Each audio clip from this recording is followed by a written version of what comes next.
So we have this dev blog entry from August 1st, 2015, posted by Dogon McBanana, and thankfully Brian, it's not me, but another guy coincidentally named Brian, archived everything. So as we can see here, we have Larry 3000, and he says new missions for level 8 plus. So this kind of already right off the bat, if there is going to be time squad updates, the first missions are going to be level 8. And just going back with Dracula. Dracula was another early legacy idea, which was shown, I think, in 2015, when like the early version of FusionFall Legacy was actually what retro appears to be right now. I think like 2015, 2016, FusionFall Legacy was pretty much FusionFall Retro until they decided to make FusionFall Legacy into its completely different one. So the one that we see right here, Dracula, as well as for Larry 3000, these were plans for FusionFall Legacy 2015, 2016, which more aligns with FusionFall Retro.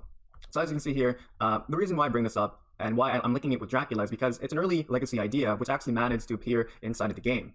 Now, with Larry 3000, we can probably make an educated guess that these missions right here are also going to be inside. So we can expect to have One Bad Larry, Time Run Amok, and Living Like Larry, and Automatic Assumptions Part 1 of 4. Now, what's interesting to notice here, well, there's a lot of things that's interesting, is that Time Run Amok has 4 parts. So it makes me kind of wonder, like, where is the 4th part going to be located? Some people are probably thinking that it's going to be located with Todd Russell, or probably the Powerpuff Girls, or probably Coop, or even probably Dexter or Mandark. Now, if you just continue with me, I'm going to go explain that eventually. And another thing right here is automatic assumptions, so part 1 of 4. So like Larry's going to be the one giving you the first mission. Who's going to be the ones that are going to go give you the 3 other missions. Now, but speaking about missions, when the Flapjack update came out, and this potential next update would have to be another nano mission. Not a nano mission, but like a nano project mission. If you can remember, during the Flapjack update way back around March, we had another mission from that dude, Hello from Spider Monkey. Once Larry 3000 comes into the game, and once Todd Russell comes into the game, and perhaps Autoworth comes into the game, we can potentially have 3 more nano project missions. Now, there might be a 4th one, which might be related to Belladonna, or in this case, with the thumbnail that we have right now, it might be related to the Candy Pirate version of Belladonna. And as you can see here, so it looks like she's at Candy Cove, or in the background, you also see Goat's Junkyard. So right here, we can potentially predict that Buttercup is now relocated to Candy Cove. And again, just stay with me. I'll go explain the potential significance of this. Yeah, so credit to Lego Megazord for this video right here. If you can remember this mission from Mandark when you were inside of the future, it was messages across time, right? So you have this wormhole here in Peachtree Commons. We had another wormhole here at Sector V Hero Square, and we have another wormhole here at Pokey Oaks South. And there's a 4th wormhole which is really massive and located at Genius Grove. And the purpose of this mission was for yourself to go send these messages to Ben, to Dexter, to Mojo Jojo, and I believe Double D. Now, I bring this up because when you're finally inside of the past, there's actually no world mission that references these wormholes, at least to my knowledge. Now, it would be really cool, since we're dealing with time travel, and these are wormholes that you literally send to the future, it would be really nice if, since we're dealing with time travel, right, and it would be really nice if we can actually have a world mission that ties back in with these wormholes. Another important mission that can potentially be related with Time Squad would be that guide mission that you had to do called Bring Me the Head of Larry 3000. So you have this guide mission from Mandark, Bring Me the Head of Larry 3000. Level 4, Mandark, Genius Grove, the future. Find the robot called Larry 3000. Let's go read the dialogue here. You must speak with Mandark in Genius Grove right away. He has the ability to repair the broken time machine. Without his aid, we will be unable to send you back to the past. Be warned, Mandark is rather rude. You must find a time-traveling robot called Larry 3000. I would inquire about his location myself, but that would be a waste of my superior intellect. Yeah, number 5 remembers that crazy robot. He got all blown up in the battle of Tech Square. We gave his parts to Eddie, that kid in the Coda Stack talked to him. So there's a significance with what number 5 says here, and this is someone pointed out in the forums, and it's regarding the battle of Tech Square. The credit to this guy, Fox Fiend, for this observation. So this whole thing is really not confusing if you read the story from Bring Me the Head of Larry 3000. This is the direct line from the mission from number 5. So let's have some context. I remember Larry having problems with his head in some Time Squad episodes. Like, he can use teleport button inside his own head. It's like not more like Larry's body can be in other places. Okay, yeah, so we read this line, and then you hear from Eddie, Sir, I remember that junky robot. He was worthless. I threw him into the salvage yard. Maybe he can still find some of his parts. Go ask Samurai Jack. So basically, Larry only got blown to pieces very recently in the future during the fight at Tech Square. Without Coop, they just gave his parts to Eddie instead, who could not care any less, and just threw his parts away. So the story actually works perfectly with Larry getting repaired in the past by Coop, since he was in the perfect functional condition in the future until the battle at Tech Square begins. In other words, Larry is alive in the past, and Larry's parts are scrambled around possibly Cook's junkyard. Now, I've never watched a single episode of Megas XLR. However, reading from the comments on the forums and doing a very brief read at his Wikipedia page on Wikia, Coop's job is interestingly enough repairing robots. That's what he does outside of fighting inside of a magic, outside of fighting with a technological giant, which is Megas. Okay, let's talk about the role of Time Squad. So at the beginning of in part one of the potential Time Squad video, I stated that I never watched a single episode of Time Squad. However, my Discord server and I, the link is inside of the description, we actually watched every single episode of Time Squad together, and in order for ourselves to get immersed with the material. And it was actually very helpful, and there's a lot of very useful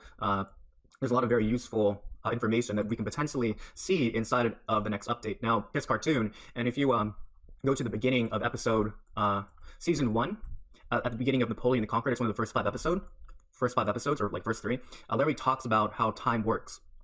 Think of time as a section of rope. As Earth moves forward through time, more rope is formed. Recently, it was discovered that as time grew older, it began to decay, or unravel, as it were. And this disintegration of the past begins to create disastrous results in our future. Let's say that because of this instability in the past, a dodo bird never becomes extinct. And because of this, a young Henry Ford is attacked by one of these filthy creatures. He is so traumatized by the experience that he never invents the auto assembly line or the Model T. Without this primitive automobile as a jumping off point, we in the future are suddenly without our fancy solar-powered hover cars. That's why we have to constantly repair the past and keep our future strong. So it's better for him to go show you. And here's a quote from Todd Russell, one of the 3 main characters of the show. You see, history is very unstable. Anyway, it's a time cop's job to monitor history and make sure nothing changes so that the future stays the way it is. Perfect. A time cop's motto is enforcing the past to protect our future. So the line enforcing the past to protect our future, in almost every episode they always say that one. And I say right here, Time Squad's job is to go back in time and make sure that important historical figures such as Albert Einstein are supposed to be doing what they're well known for, and not doing silly things such as being a car salesman. That actually happened if you watched all of the Time Squad episodes. They went back to Albert Einstein, and he was, interestingly enough, he was a seller in Texas selling cars, and that's actually my very favorite one. And I stated, perhaps when this Time Squad update arrives, the biographies that we see here are going to be altered. The Buttercup storyline has been altered. Belladonna is not supposed to be Belladonna. She's supposed to be Buttercup. It's up to Time Squad to make her realize she's not supposed to be a rock star, but supposed to be a superhero. We have this tweet that was posted 14 hours ago, or at least at the time of this live stream. And before that, we have this biography, which I'll come back to in a bit, where it talks about these biographies of Demongo, which sounds normal, right? Spawned from the depth of the pit of hate. Demongo, the Soul Collector, is Aku's most powerful minion. And we have Coop right here. Coop's a whiz at modifying mechanical junk, so probably Larry 3000. And Blossom right here, another ordinary biography. Bubbles, another ordinary biography. Now, what's strange is that after getting her memories back, Peanut Buttercup, the candy pirate, returned to her rightful position as captain of the Sweet Revenge. There's nothing she loves more than pillaging piles and piles of candy from kids the world over. Wait, what?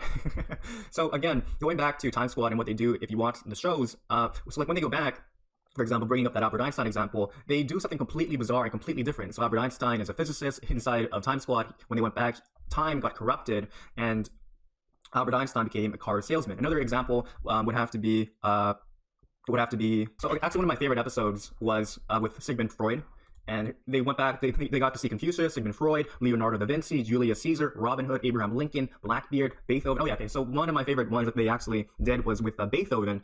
And instead of Beethoven composing his grand songs that we all love and appreciate and will stand through the test of time, we have Beethoven as a wrestler. That's completely different of what he does. Another one would have to be, oh yeah, the Wright brothers. The Wright brothers are the ones responsible for let me go see. The Wright brothers are the ones responsible for inventing the airplane. Meanwhile, in Time Squad, they actually don't invent the airplane. They're actually much more focused, doing circus performances. So as you can see, they do a lot of very,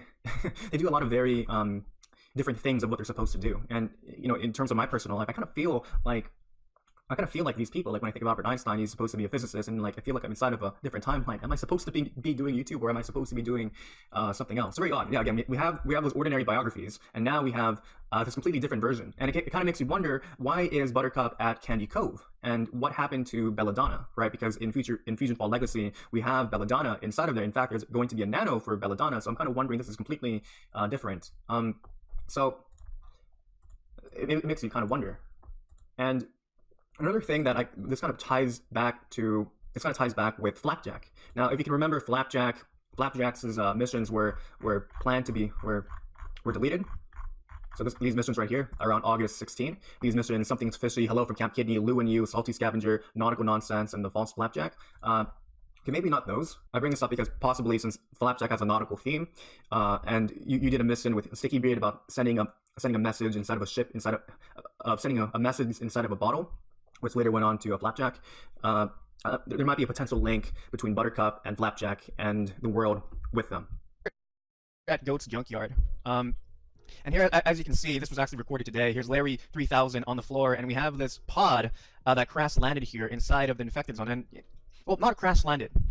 It's not like a meteor that crashes from outer space. From my very basic understanding of Time Squad, it actually just teleports you through space and time. It's not a spaceship, I think.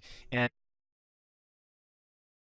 oh, and it looks like Devin, I just noticed he's watching the live stream, so hello, Devin. And for the next content update. Now, this guy, his name is Time Squad Officer James, and he has this little thing. He's asking, hey, did I get here too early? And we can try and inference that to probably some sort of content update referencing to the Time Squad. Maybe the gang from the Time Squad, Otto, and I don't really know the names that much.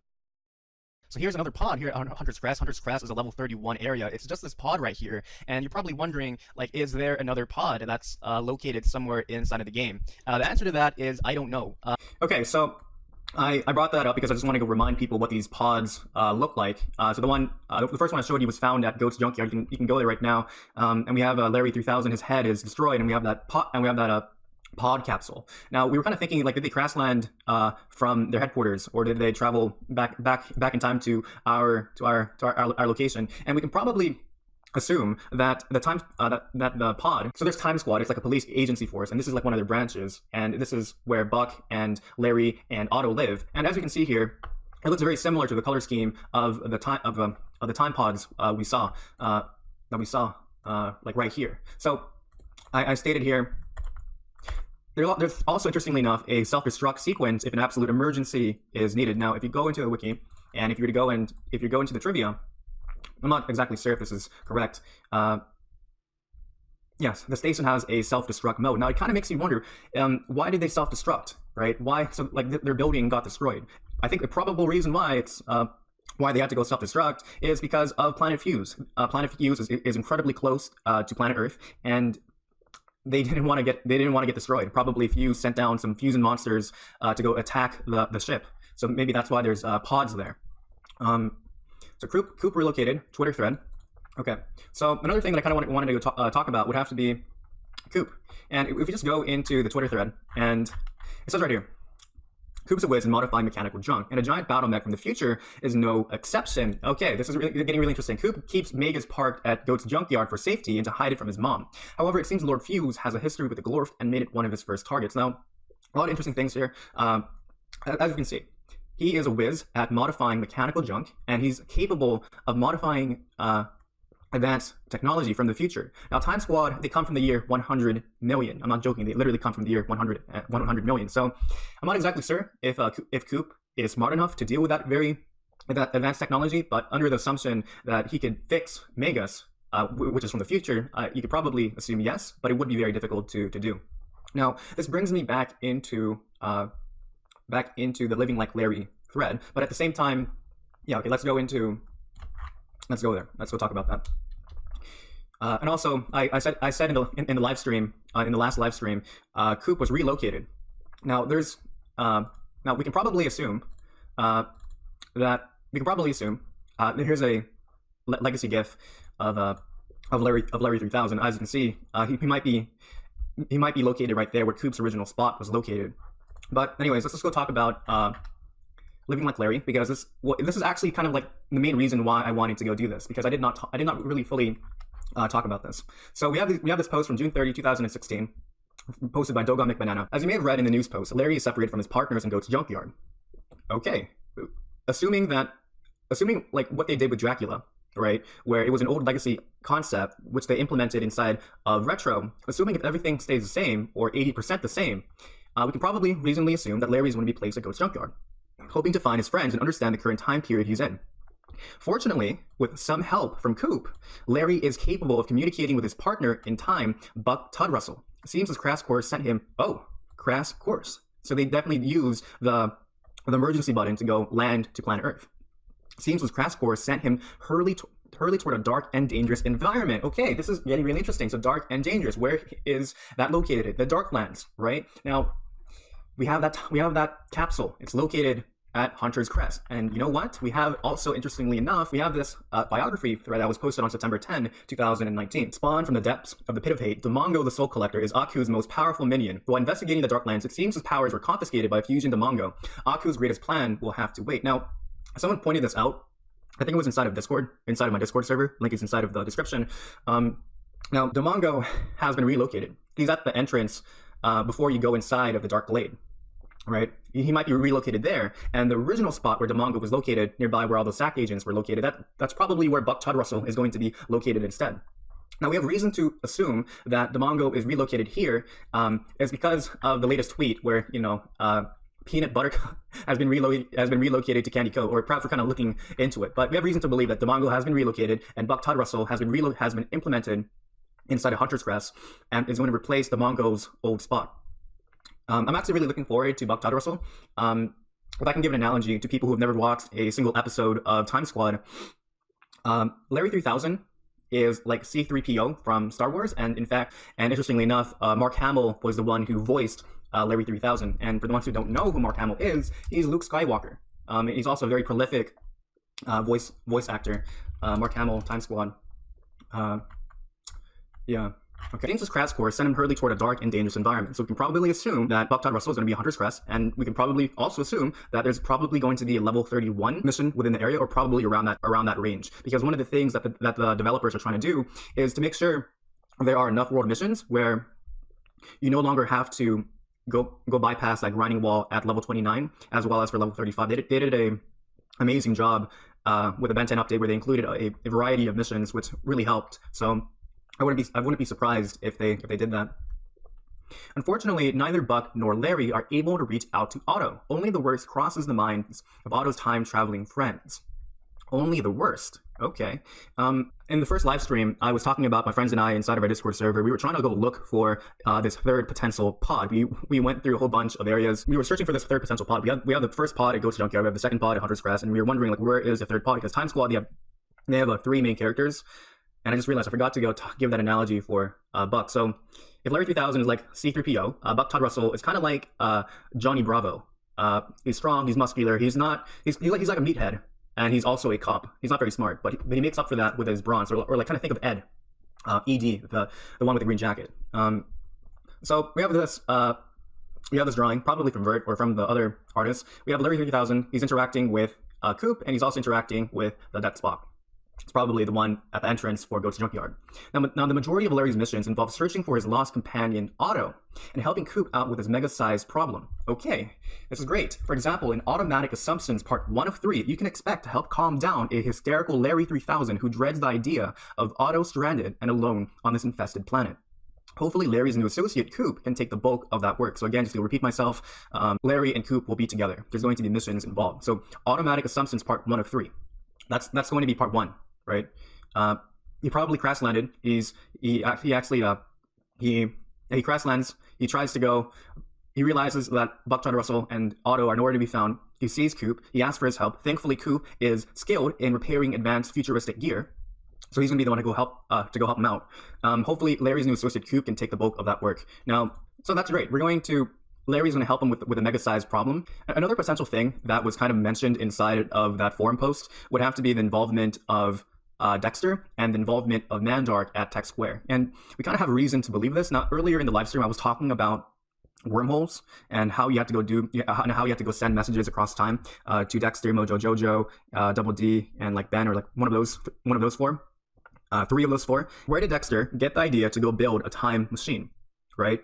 A potential link would have to be from Larry 3000, because Larry is going to be involved with Dexter or Mandark, and at the end, he's going to teach Dexter, or he's going to lend him a part of his body, or which Dexter can reverse engineer, and thus he unlocks the secrets to time travel, right?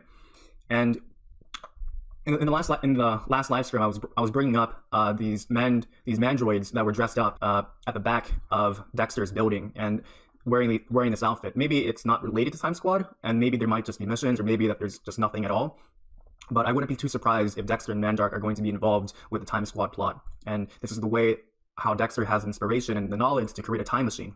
The mission that I'm talking about, here's Larry 3000 from 2016, and as you can see right here, we have those missions. We have automatic assumptions, and we have one bad Larry, we have time run amok, and living like Larry. So as you can see right here, Larry is at Sector V. He's at the very top of Sector V. So probably, this is my prediction, that during, like, if the Time Squad if the Time Squad content update arrives, Larry might be placed at the top of Sector V. That's one place to actually look at. Now, someone brought this up, and they're kind of objecting that this is not a potential spot Larry is going to be located. When the Blossom tweet was added, driven, courageous, and never willing to give up, Blossom is the leader of the Powerpuff Girls. Even through the trouble of her sister's disappearance, Blossom's leadership has been instrumental in the war against Fuse.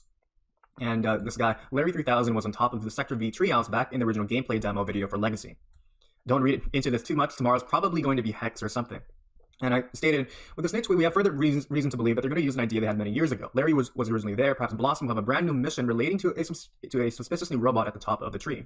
We'll finally have a mission where you have a reason to go to the top outside of exploration purposes. And I have a YouTube link here, and I have Larry there. Now, I'm under the assumption that the Larry missions will be around the suburbs level. So level 8 and around level 8 or higher. The Time Squad plot will continue once again once the hero visits the Darklands, particularly Hunter's Crest, or perhaps earlier when you do missions at Tech Square with Dexter. So going directly to what this guy says on why Larry would probably not be at Sector V, he says, I'm absolutely 100% sure that Larry will not be in Sector V, and especially not on top of the treehouse. On top of the treehouse would be the absolutely worst place for an NPC with several missions because of how difficult it is to get up there. Also, we seriously have no need for more Sector V NPCs. We already have 2. Also, may I remind you that we even have level 4 missions to do in the future. That level and area is packed enough. Junkyard only has 1 NPC, Larry's connected to Coop, and we even have a time cop fella acting as a vendor there. There should be zero doubt about where Larry is going to be located. I'm also sure that there was a picture of the Larry NPC hanging out at the junkyard at one point, but I can't seem to find the picture anywhere anymore. I believe the Blossom tweet is a big sneaky thing. The first tweet is connected to Buck, second is related to Larry, and this third one is most likely actually for Otto. However, I do not mean that Otto will be at Sector V, but reminder that Otto is a missing person. It is possible that Otto will be one of the missing hero holograms at Hero Square. So far, we only have Buttercup on it, so there's room for more. Blossom's connected to the missing heroes case, so it is very possible that one of Larry's mission lines, which is looking for the missing Otto, will take you to Blossom for help. Okay, there we go. Yeah, Blossom is connected to the missing heroes. And, you know, if you remember, if you had Dexter as a guide mission, the core of his missions were related to looking for missing heroes, which started with one of them being Buttercup or Belladonna. And at the very end, you successfully managed to do that. And we actually have a quote here from Devin, September 13, 2019. This was posted 4 days ago. I totally get the suburbs hate. He's responding to Jackson Blythe. He's a friend of mine. And he stated, while I greatly cherish all the effort the devs clearly put in all the updates, I'd like to say one thing only. I wish they stopped adding content in the suburbs. The only area that needs any attention in the suburbs is Habitat Homes. I only say this because the suburbs is a chock full of missions already and a lot of NPCs compared to downtown and the wilderness that needs to be filled with more content in order to make it similar in quality to the suburbs. I know I'm going to get a lot of hate for this. It's just that the suburbs are so magical. Once you're out of there, it's really not the same. The amount of NPCs decreases drastically, and I definitely do agree. And now, Devin, I totally get the suburbs hate. We actually plan to fill out later areas, but we're basically trying to nail down additional suburbs content that's meant to go alongside those additions, as well as fill out the content that we feel best fits inside of the suburbs. And yeah, but I understand that you guys are setting up your dominoes, and it starts in the suburbs, so keep up the great work. So they're planting seeds in the suburbs, which will eventually carry out into the wilds, into downtown, as well as for the Darklands. I think that's what Devin is trying to go say. And in response to why there's so many, why there's more suburbs content, even though we definitely don't need any more. Of course, as you might expect, Larry 3000 has his very own nano. Larry is a primary nano you can obtain quite a bit later in the game. Longtime fans may notice that we originally had the player obtaining his nano mission from Larry as a secondary nano. As the story and balance have developed, some things have changed. While his powers haven't been totally finalized quite yet, you can imagine he'll be an incredible addition to your team. And in the last live stream, we were kind of speculating what kind of powers he was, and it was stating that if there is going to be a Larry 3000 nano, inside of this update, it's unlikely to very unlikely, but not 100% eliminated. And let me just show you the video again. This was posted 2016. I bring this up often on my channel, especially for a picture of the day. And interestingly enough, There's rain in the background. This appears to be Goat's junkyard, judging by the building. And so they definitely had plans for Larry 3000 for a very long time. He's going to be located at Goat's junkyard, much more so than Sector V. Kind of related to this, the Time Squad vehicle, the one with Larry's head inside, the model used for Larry's head is Nano Larry. So they've been slowly injecting Time Squad assets into the game. So an update centered on this magnificent show is a very high possibility. Oh, this is not related to the Nano, but it's still interesting nonetheless. Funny enough, the head in the Time Cop Cruiser takes its model from the dismantled Larry in the junkyard next to a Time Pod. Though I can definitely see where people may think otherwise. Here's the context. There were 20 nanos added after the Academy update. Finn, Rex, a bunch of these. 21 if the unstable nano counts as a full nano itself. I can't wait to see these guys return. The game will probably be as lively as it was when it first came out, at least for a while. I have a couple of questions though. How do you think these nanos would be implemented? Codes, missions, etc. And do you think we'd ever get unreleased or even original nanos that were inside of the old game? Though we currently have no plans to add nanos, they would accompany new levels, areas, NPCs, etc. So in other words, that's as simple as you can get. That this Time Squad update, it's not going to have a Larry 3000 nano, and if it does, wow, that is another significant milestone for the team of FusionFall Retro. It's the one with Julius Caesar, and it's really interesting because it actually shows Larry 3000 dancing, and they could probably use that as an inspiration as one of Larry's dance moves. He already showed you the Larry 3000 movement, which is the one right here. They've had this model designed for a very long time now, and it honestly does make you kind of wonder if they're going to go update this. Now, something that you can also pay attention to would have to be his red buttons. They're actually lighting up as he moves, and also his mouth is also lighting up as well. So from the previous patch notes, it stated here, Johnny Bravo has gone missing. He was last spotted swimming off the coast in range of an old-timey wooden pirate ship. If anyone has any information, please immediately report to the proper authorities, whoever they're supposed to be.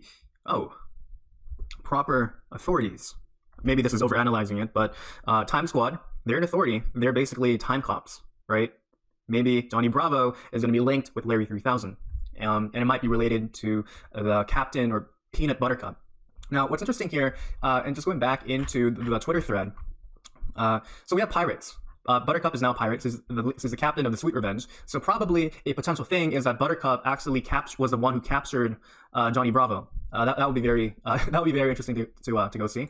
Okay, if Johnny Bravo were to return, we can probably expect to go see these existing assets from that Johnny Bravo mission to be reused again. This ship is probably be reused. I wouldn't be surprised if this infected zone were to also be reused as well. I mean, and I wouldn't be surprised if this stuff that we see here will also be reused, and we might get to battle fusion bubbles again, and again we might even have a Johnny Bravo nano. But again, the nano part is a stretch, but it's in the realm of possibility. It's not very unlikely, but it is unlikely that he is going to appear. The potential fusion we have to combat might have to be Buck Todd Russell. This was a drawing that Devin did, I think, way back in 2012 when he was learning how to draw, and yeah, we might get to go see a fusion Todd Russell or a fusion Larry 3000 or a fusion Otto. Now I think it might be Todd Russell because he's clearly the strongest one of them. So what they're trying to say here is that when you're inside of the future or when you're inside of the time machine area, the head that you see will actually be replaced. So the most recurring characters would be Buck's ex-wife, Sheila Sternwell, and her robotic partner XJ5. Now I think they reappeared 3, 4, 5 times inside of the show. So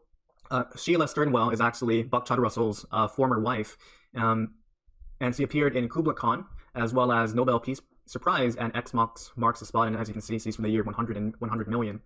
So a potential, though unlikely, is that she's going to be inside of the game. I don't think that's going to happen. Another one would have to be her partner, XJ5, which is a much more, well, not upgraded, it's a different type of robot. And they're a lot more professional. Sheila and XJ5 are a lot more professional when you compare and contrast them with Larry, Otto, and Buck, where they're constantly messing up time. They're a lot better. Those pods I showed at the front never appeared in the show. In Time Squad, you don't crash land, you teleport across time and land wherever you go. And earlier in the live stream I was talking about. So I disagree with the statement now. I think what's going to happen is that they are the time pod capsules from the Time Squad. According to Living Like Larry, Legacy devlog, the satellite was teleported right into the path of fused forces in space in the present and was destroyed with Larry, Buck, and Otto escaping in their own escape pods to Earth. Oh, I didn't know that. So we have the thread right here. Satellite. Set to light. No, I don't think it was mentioned inside of this. If you haven't read the news posted on Larry, check it out here. And it leads you to here, not that one. Yeah, so after binge watching all of the Time Squad episodes, a large chunk of the show is based during the American Revolution. It's actually kind of like one of the bigger criticisms I had with the show because, again, you have 100 million years plus of human history to explore, and yet you keep going back to the American Revolution. There's an area in history that the team often goes to and is responsible for like 25% of the episodes. There might be potential references to this, and yeah, I would kill for some revolutionary gear. A person that I know, his name is Tan. He designed some outfits on the Calling All Designers thread, which was inspired by Revolutionary Gear. Here's a outfit that Tan made. There's another one, but for some reason, it didn't appear inside of the post. So it'd be really cool if you can have this. I would definitely like this outfit as well. I would wear that if there was like a green version. As a person who recently watched Time Squad, what's interesting to note here is that the team outside of Otto are from the year 100 million. Larry is from that time and originally served as a diplomat for political affairs. Anyway, in season 1, when the Time Squad visited Napoleonic France, Larry's head was decapitated. However, as a robot, he didn't die. He just put his head back on as it was nothing. I bring this up because although Larry is destroyed, he's capable of being rebuilt. And not just that, he's capable of being rebuilt by himself. There's also another funny episode where Larry decides to build his own robots and eventually has an entire city of himself. This shows that Larry doesn't need his original parts. He only needs his consciousness to be intact, and the rest of his body can be replaced. Again, there's those updated looks of the Mandroids behind Dexter's lab at Tech Square. They might play a role within this next update. And here's Ness agreeing with Fox Feed that Larry is unlikely going to be at Sector V. Yeah, Larry was only ever there for the purposes of the demo anyway, since they got to show off the bounce pad and whatnot through his location. Heck, that demo was after the original Living Like Larry devlog that talked about his role in the junkyard. Kind of over-analyzing this one. I got something the same feelings too. I might be reading this too much into, but this all started somewhere around the time they posted this post. If you look carefully and read too much into this, you'll realize that from right to left, okay, right to left, it's sequential order by which things are going. So right to left, right girl representing Bubbles Art Club, which was the first thing that was announced. A center guy representing Time Squad with the shorts, and the left girl representing a new addition to the Clockwork sets. I don't know, Digital Clockwork, giving a guess here. And lastly, the background goes to Junkyard, where the first mysterious pod and Larry appeared. Coincidence? I think not. So again, there's a whole bunch of places where they can take this photo. So why did they go inside of an infected zone and go to Junkyard, where Larry's severed head is there with the escape pod? And why is this guy wearing Time Squad shorts? You know, but it's kind of more like reading into this too much. But I am really excited for the green Clockwork set. The first one that I actually predicted was literally the very first recolor that I did, which was the red Clockwork, which came out during the Infected Zone Racing update. Here's a photo with Devin, and yeah, here's the Twitter post, and here's the recolor of this one. They even kind of really got the color shade of the outfit right. So I'm really happy that it's going to be there, and it's definitely going to be like my main outfit once it comes out. It's a long sub, but what if the Time Squad update blends with the Ben 10 update? More so when the alien from Clockwork being released from the Omnitrix as a chrono sapien who can manipulate and travel through time, he can fit into the whole time travel theme as well. Or if not Clockwork, maybe Eon or Professor Paradox. They're both time travels who can make for interesting character interactions with the Time Squad members. So this is a good question. Now, I think it's unlikely that they're going to that we're gonna have another Ben 10 update, if not like a minor Ben 10 update, because we just had one. But this is something that a lot of people would want. Now, for the ones that don't know who Clockwork is, Clockwork is an alien from Ben 10. Clockwork, I'm not sure if that's his actual name. Yes, it is Clockwork, and he is a chrono sapien, and he's responsible for, and his powers is to slow down time around himself, making it look like Clockwork is moving at very high speeds. He can slow down time. Clockwork can also travel through time, so that's pretty cool. Another potential thing that he stated would have to be the introduction of Eon or Professor Paradox. Now, I think I discussed this in the last live stream about Professor Paradox, and I think it's unlikely that he's going to be involved. Now, it makes sense because Professor Paradox, his power is to go anywhere in space and time, but considering we already have the Time Squad, it's unlikely. But I wouldn't be surprised. And I brought this up again in the last live stream, where if Professor Paradox does come in, maybe they can use that as a way to go bring in the younger classic Ben 10 inside of the game, and probably therefore have the Ben 10 Nano, the younger Ben 10 Nano. What I want to know is what Time Squad Protocol says about Samurai Jack. Would they be sympathetic to his plight and want to assist him in returning home? That's a good question. Even if Jack refuses to, as long as there's still people in need. Or would they be apathetic to his temporal troubles and consider Aku's cheap trick a fair game? And the CT, Kyra, I remember her. I think she was one of the mods at FusionFall Central during the free-to-play era of the original FusionFall. Interesting idea. My opinion on this is that they're most likely indifferent because it was done through magic. Or maybe they already know Jack will return to his time on his own, so they leave him to his business so that they don't damage the timeline. I kind of want to go respond to this one right here. They already know Jack will return to his time on his own. The answer to that is no. They don't know that he's going to actually succeed in the future, because the whole point of Otto, the third main character, who is the history genius of the team, is to inform Larry and Buck of what to do. So if they go back in time and they see Albert Einstein, they don't know who Albert Einstein is, right? And it's up to Otto to go tell them that Albert Einstein is actually a world-renowned physicist, right? And because it was done through magic. And just going back with Samurai Jack, one of the first 5 episodes, if you don't include like the movie, would have to be that Samurai Jack went into space, and it was actually really remarkable. And there's an outfit for Samurai Jack as a guide item. I think it's given by Dexter. This is what the outfit looks like, the Space Jack one. That's really cool. And I bring this up because at the end he went into outer space with a bunch of scientists, and they proposed that they can actually create a portal in time for him to return. Unfortunately, he did not make it. So yeah. Okay, so that's the end of this live stream. I talked about pretty much everything that I wanted to go talk about, and I'm really happy that I did this. And for the ones that are kind of wondering what I'm wearing, it's actually this shirt that says what is it? Otaku, person who is obsessed with anime, video games, or computers, and rarely leaves the house to the detriment of their social skills. My brother gave this to me 2 years ago. I think it was like for a Christmas gift, and which is kind of ironic because I don't really watch a lot of anime. If anything, I watch 2 animes a year, and yeah. But I do love video games, but ironically enough, I only play 2 video games. This game, FusionFall, another one, which is a mobile game for Marvel, and currently, I guess the third one is Left 4 Dead 2. Thank you for watching. Please leave a like, please subscribe, please join the Discord server, check out the Universal Item Guide, and yeah, it was a pleasure live streaming to you, and I will see you next time. Bye.